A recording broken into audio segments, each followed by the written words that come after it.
Welcome to session 2 of slopes of a straight line. In this session, we will continue with the slopes of a straight line. The focus will be on slopes of parallel and perpendicular lines. Parallel lines are equidistant from each other, and perpendicular lines intersect at right angle, meaning they intersect at 90 degrees.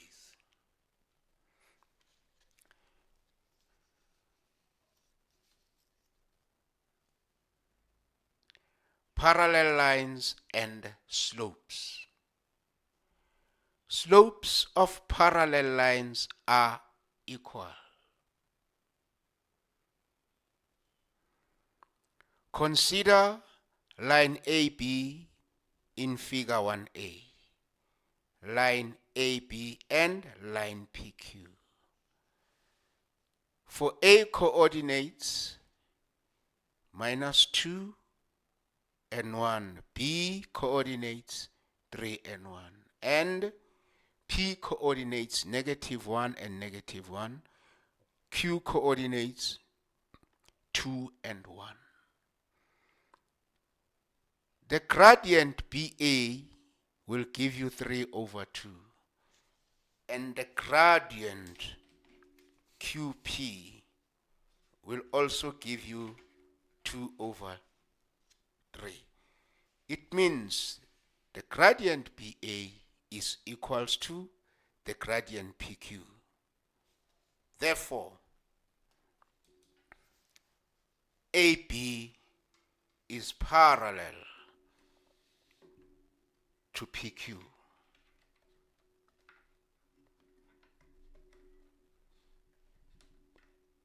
If slopes are equal,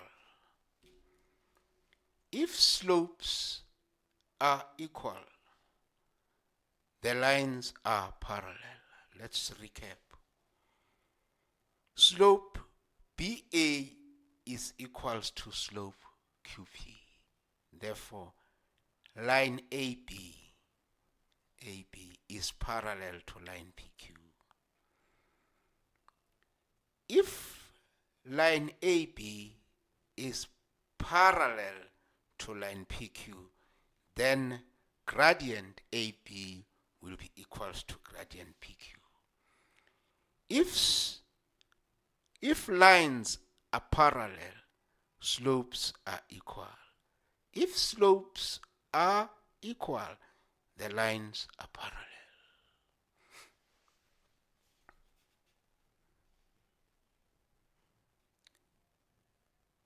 Non-vertical lines, which means non-vertical parallel lines. We are talking about these two. They are non-vertical. And for non-vertical lines, the gradient is valid. In other words, x1 is not equals to x2. Non-vertical parallel lines exclude vertical parallel lines.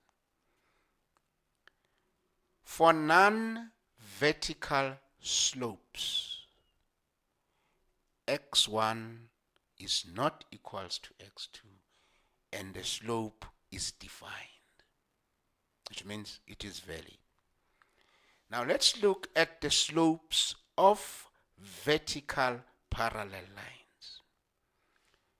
Slopes of vertical parallel lines cannot be certainly determined to be equal because x1 is equals to x2.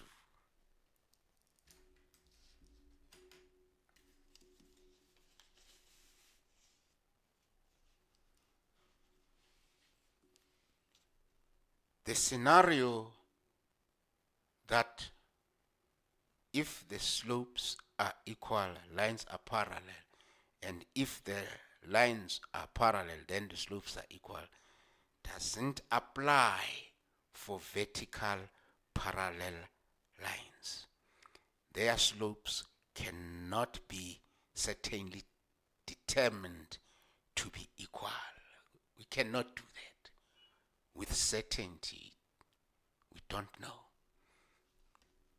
if they are parallel or not, because the slopes is undefined.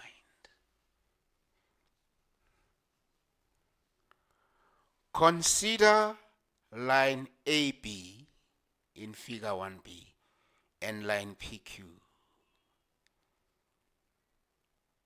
A is -2 and B is -2, and this is the denominator of the gradient, which is XA minus XB, and they are equal. It means the slope here is undefined.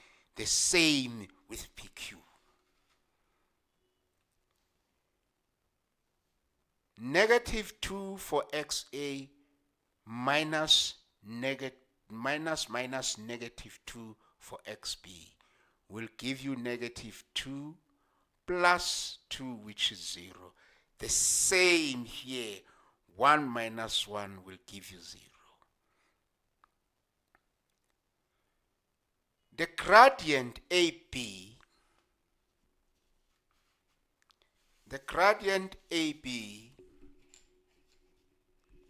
is 3 over 0. The gradient AB is 3 over 0, and the gradient PQ is also 3 over 0, and both are undefined.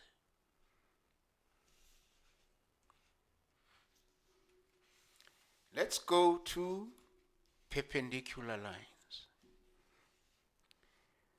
Perpendicular lines and slopes.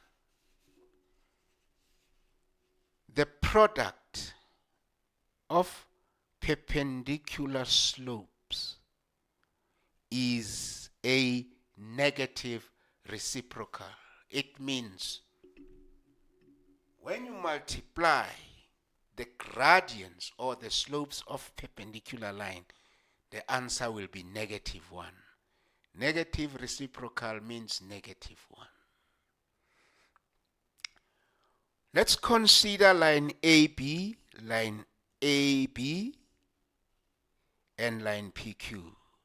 A being 1 and 1 coordinates, B being 3 and 4 coordinates, and P being 4 and 1 coordinates, Q being 1 and 3 coordinates. Gradient AB or BA is 3 over 2. And gradient QP or PQ is 2 over -3. The gradient QP times the gradient BA will be -2 over 3 times 3 over 2, which will be -1. Therefore, line AB is perpendicular to line PQ.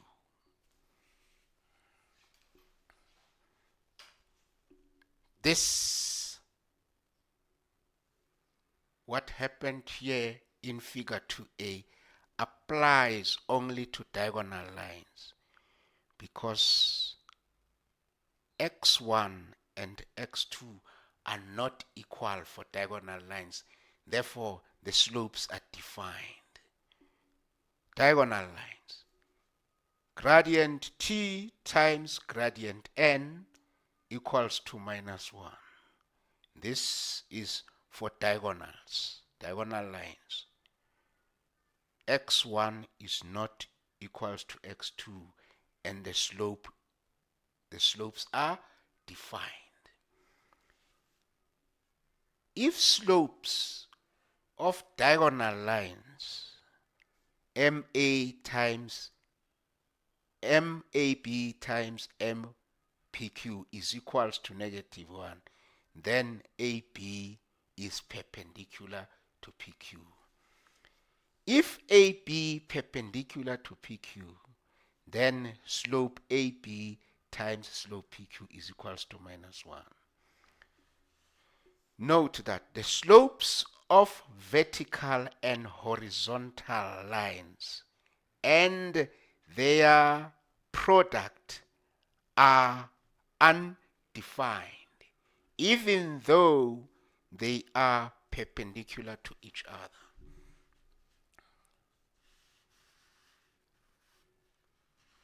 Let us consider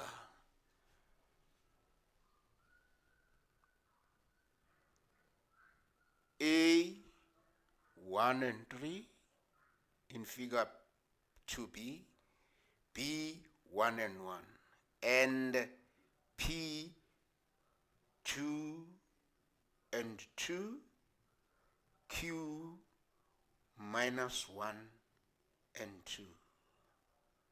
Notice that the vertical line, the slope is undefined. The horizontal line, the slope is 0. Therefore, MAB will give you 2 over 0 and is undefined. And MPQ will give you 0 over 3, which is equals to 0. 2 over 0 times 0 is undefined. Doesn't make sense. Therefore, the slopes of vertical and horizontal line, when they are multiplied, it means their product is undefined.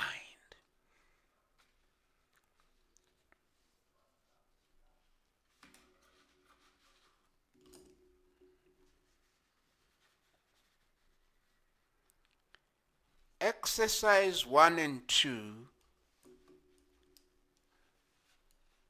under the parallel lines, and exercise 3 under perpendicular lines are a challenge for you to complete. If you understand session 1 and session 2, you should be able to navigate these 3 case exercises. Like the video, click the button and subscribe. The more you subscribe, the more we will be able to bring more content. Thanks for watching, and see you in session 3 of slopes of a straight line. But in session 3, we are going to deal with the distance of a straight line.